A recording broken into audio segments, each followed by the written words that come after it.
Welcome and thank you for joining me for Coffee with Bridget. Today's coffee is Ciella's chocolate cherry flavored coffee, and it was quite yummy. I actually drank it all already because I've refilmed this video a couple of times, and then I took a break and did some other things and then came back basically.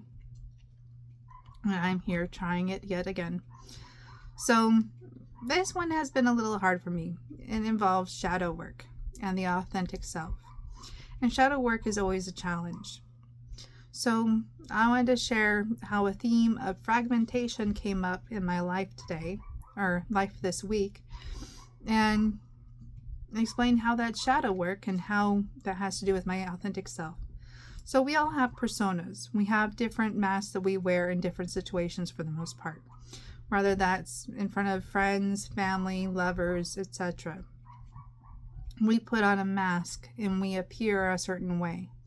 And each of these masks is a fragmented part of ourselves that we can integrate into ourselves so that we are an authentic whole.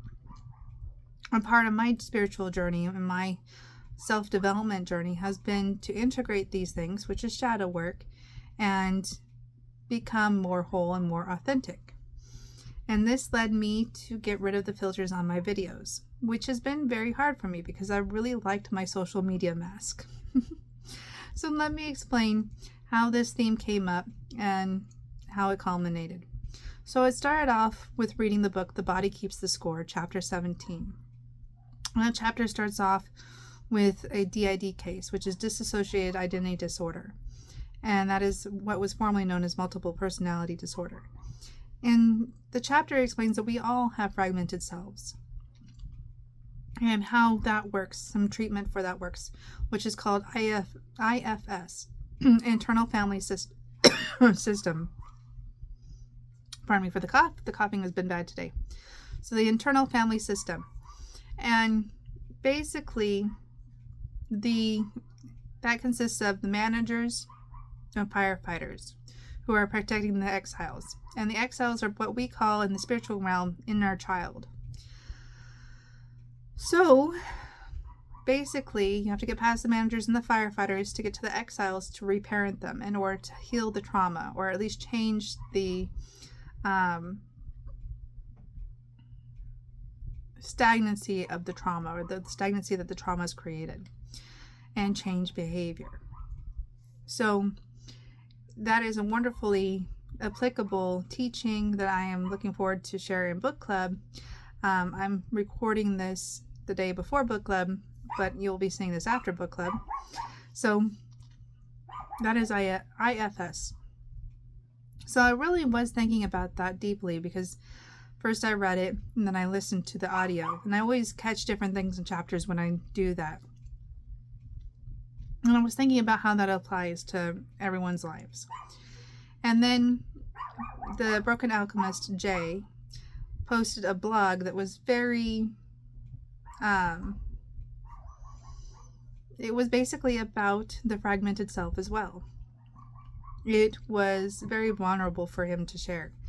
But basically he explained he had different personas, or personalities as he called them. And one of them is Jay, which is the good man, and how he wanted to invest more into the good man. So again, we have the fragmented self. And he mentioned his inner child. And he explained that his inner child is really who he is at heart. And it was a very vulnerable blog post, but it made me think again, okay, the fragmentation, the different personalities, the different personas that we put on as just being human beings. And everyone can do that. We're all very relatable. So then after that, I did a Sacred Nights with Telonia. And if you don't know, Telonia is my screen name on the Nexus community, and it's also an account on TikTok. But in the readings, I kept getting the soul retrieval card, and I was teaching about the fragmented self and the shadow work of reintegrating those fragmented pieces of ourselves, fragmented parts of our soul. That's what the soul retrieval card really represents, is really deep shadow work. Again, the fragmented self coming up. So these synchronicities were pretty much piling on. And then there was the epitome of that. And what that was my friend Ryan, who's new into my life. I sent him my vlogs, my YouTube channel, because I posted a vlog today when I'm recording this. And he was like, no offense, but I can't watch your videos. And I was like, what? And he's like, I'm just going to be brutally honest with you, basically. And he's like, I just can't because the filters, they're not you. And that really got me. Now, that is not the first time I had that criticism. I did have someone on YouTube criticize me for using the filters. And their point was, I have other videos where I didn't have the filters on my YouTube. So why did I need filters now? And it is a trendy thing on Snapchat and TikTok. But I felt more comfortable with that mask on. And I was basically called out for wearing a mask. And I was like, okay, who do I want to be going forward? Do I want to be my authentic self? And I realized how big of a mask I've been putting on with social media. So I decided to remove it and be my authentic self. And, you know, I only see my flaws. I see the wrinkles, I see the blemishes, I see one eye bigger than the other. This little blue mark here, which is a mole that hasn't come up all the way, that looks like a little moon, and most people think is some sort of tattoo, which is hilarious. But, you know, I see my flaws more than I see the beauty. And he was like, you're beautiful, just trust it and just put the videos out. And I'm like, oh my gosh, it's so hard. And that's one of the reasons why, to be honest, I've been deleting videos today. And I refilmed this is because I'm like, I don't know if I like how I look. So a little bit vain, I guess. A little bit of body dysmorphia, but very much a shadow aspect of myself is that I do not look at myself and see myself as pretty. I see myself as very homely. So that has been a process, and shadow work is not easy. When you're faced with an aspect that you've disowned, it is hard to integrate it. So getting used to being on camera without the filter on has been a big part of that. And I do commend the Nexus community for that in my lives that I've done over there, because I have been able to get used to seeing myself on camera without a filter. I do know the lighting matters. Today I had horrible lighting and I was like, oh, I look terrible. And so I may film at different times than I normally would because I have no filter anymore. And that's going to be a factor. Or I may just do things and just put them out there and see how things go. But it's been a process today. It's been a challenging day. You know, looking at yourself and admitting, okay, someone has a point is difficult.